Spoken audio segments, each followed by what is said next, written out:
Welcome to the Crypto Guild. I'm your host Rahul, and on this channel we talk everything crypto. Today's video is going to be about how to download, install, set up, and use the Exodus wallet. So I've created video chapters. You can just see them at the bottom of the video and you can jump around if you're already familiar with some aspect of the wallet. And in case you're not familiar with the wallet, I highly recommend before you watch this video, you should check out my review video up there on top about the Exodus wallet, its features, and what I think of it. So without wasting any more time, let's get right into it, guys. All right, guys, let's get started here. So first you have to go to exodus.io, right, to download the Exodus wallet. You'll notice that you get redirected to exodus.com. Nothing to worry about here. They own both the domains, right? So you can use either this download button here or the get Exodus now. So let me click on that. And then you have an option of getting the desktop and mobile versions of Exodus. I'll get the desktop version and I have a Windows machine. So I'll just go download that. Once your download's complete, you can just double click on it and it installs it pretty much straight up. And then once you start, this is going to be your home screen. So now when you do this for the first time, right, you should do exactly this step first. Come straight over to settings, come to backup. And in backup, first thing you need to do is set your password. And right after you've done that, you need to take note of your secret recovery phrase, right? So these are 12 words. These are your private keys. And in case you ever lost access to your wallet for any reason, you could recover it using this 12-word recovery phrase. So I would note it down, put it on a piece of paper, and then put that away. You can even put it on a USB drive, but I just think paper is even safer, right? You can come here, click on home. Now on the home page, this is sort of like a view of your portfolio. So it shows you how many assets you have, what they're currently worth. If you hover over this, it shows you, for example, how much BTC, right? How much ADA, so on and so forth. You can check this what's new. If you click on this, it's going to show you what's new in this release of the desktop version of the application. You have some metrics here regarding your portfolio. And here at the bottom, you have all the different coins and tokens, right? These are all the assets that Exodus supports. So you can look at the overview, you can look at price action, you can look at a portfolio view, and you can use some more filters here, right? So with balance and favorites as well, for example. And if you want to add more assets to this list, right, you just click on add more over here and it takes you here. All the ones with check marks means it's already there. And once you check it like this, now it means Aave, for example, will be available. It talks about treasury support and whether it works on the exchange or not, right? So let's go back there, and that was the home screen. Oh, one other neat little trick is you can come down here and let's see, go to the overview, and when you're on the 30-day trend, you can click this and you can sort of see, like, you know, what the price movement's been over a period of time.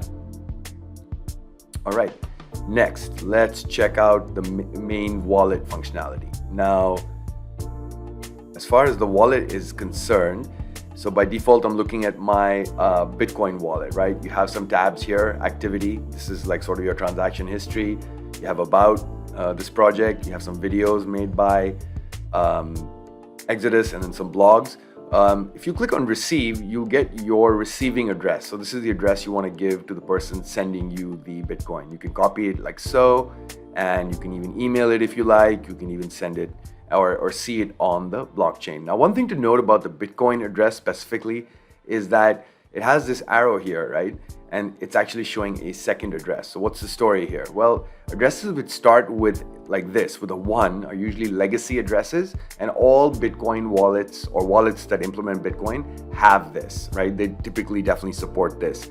Not all wallets support this, which is a SegWit address, and you can just think of SegWit as a cheaper and faster way of doing Bitcoin transactions. Right, so you just want to be sure that if you ever see multiple addresses, whichever wallet you're sending from, just make sure that that wallet can support, SegWit, or whether it's legacy or not, right? So just to keep that in mind. So that's what you do for receiving. Oh yeah, and this QR code over here, by the way, if you scan it with a mobile device, so let's say you have a mobile wallet, you want to send it to this particular wallet address, you can just scan the code here and you would get this particular address.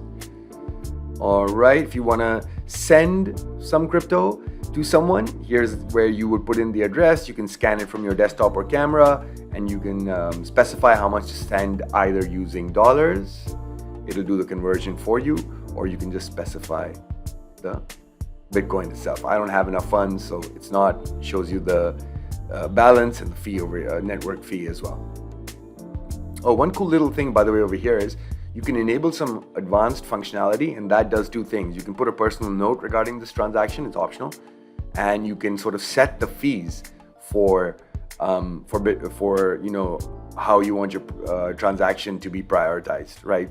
So it shows you normal. If you take it really high, it can show you, you know, faster, higher. It's showing you, you know, so it's got a range over here, so you can just choose the range. So that was primarily the wallet functionality.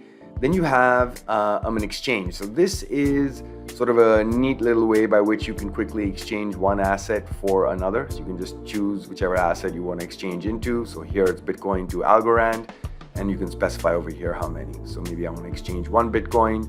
That's what I'd get in Algo. The only thing to note over here, guys, is that during this particular transaction, there'll be a network fee by Bitcoin, there'll be a network fee by Algo, and there'll also be a separate fee by Exodus. So this is the only way Exodus actually makes money, is when you use this particular functionality, right? So this is a decentralized exchange.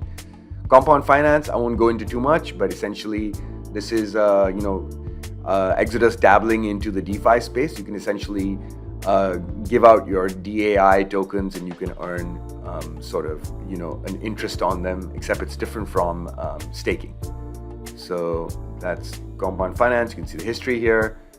And then lastly, I'm going to look at the rewards. So these essentially are proof of stake blockchain projects. So Cardano, Cosmos, Algorand, Neo, etc. And you can stake directly from the Exodus wallet.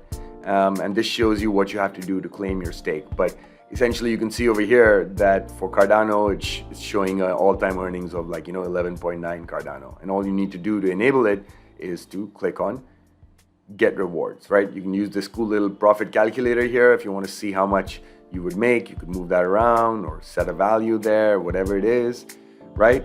And you could also claim your reward if you've already staked it. You can unstake it here. And the only thing I'd say, the cool thing about Exodus is that once you stake, if you add any new coins to that particular project, it'll automatically stake those coins as well. And so the last thing I'll show you here, once we've seen the rewards and the rest of it, is you can look at a history of all your transactions over here, and you can filter using this.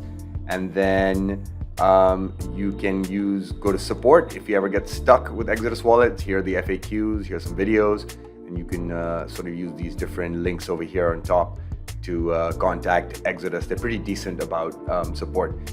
And then finally here at settings, you've seen the screen already before. This is where we do the assets. This is where we install and remove apps. So you can remove an app over here and click on install. You can install by clicking install back there, right? If you want to sync this particular desktop wallet to a mobile, you use this. If you want to install a Trezor, it's this. You can personalize aspects of your Exodus, right from the colors, portfolio, currency, things like that. Security, I've got mine to auto lock after 15 minutes, and then backup you've already seen. So that's about it, guys. Hope you enjoyed that. All right, so now I'm going to try and answer some of the questions I see floating around regarding the Exodus wallets. I'm going to pick like 3-4 of like the main questions that people ask, and hopefully you'll find this helpful. So question number 1 typically is how do you sort of cash out from the Exodus wallet? How do you send the money to your bank account? So unfortunately, you can't do that. So Exodus is a self-custody wallet, and it does not have a fiat on or off ramp, which is, you know, another way of saying you can't really connect it to your bank account, and you can't sort of, it doesn't store cash as such, the Exodus wallet, and neither can you withdraw, you know, your funds. Even if you have them in stable coins, you're not going to be able to do it using the Exodus wallet. So the second question I see a lot is regarding how to buy crypto on the Exodus wallet. So the answer is kind of connected to the first question I just answered, you cannot buy crypto with fiat, meaning with USD or with Great Britain pound or whatever your currency is. You're not going to be able to use that to directly buy crypto on Exodus. You can transfer coins from different locations into your Exodus wallet, and then you can use them. And the second thing you can do is you can exchange one asset or one coin or one token for another. But there's no direct way to use your money to purchase assets or crypto on on Exodus. And then the third question is about the fees. So just to be really clear, Exodus does not charge any fees for moving crypto in and out of the Exodus wallet. You do see something called the network fees, but that fees is not actually for Exodus. That's the fees that is given to the network which is facilitating the transaction. So for example, if you're sending yourself Bitcoin from your exchange account to your Exodus wallet, there is a fee associated with that. That fee is for the Bitcoin network. It has nothing to do with Exodus, so there should be no confusion there. And the second point is, Exodus does make money only one way, and that is when you use their nifty built-in decentralized exchange, where you are essentially exchanging one coin or one token for another. Like you may want to exchange Bitcoin with Ethereum. At that point, they will give you both the network fees and the fees that they charge to help facilitate that transaction, right? So those are the two types of fees essentially you'll see. The first one is only for the network, got nothing to do with Exodus, and the second one will include a fee charged by Exodus for, it's like a convenience fee for using a decentralized exchange within the wallet. So that's all I got for you guys right now.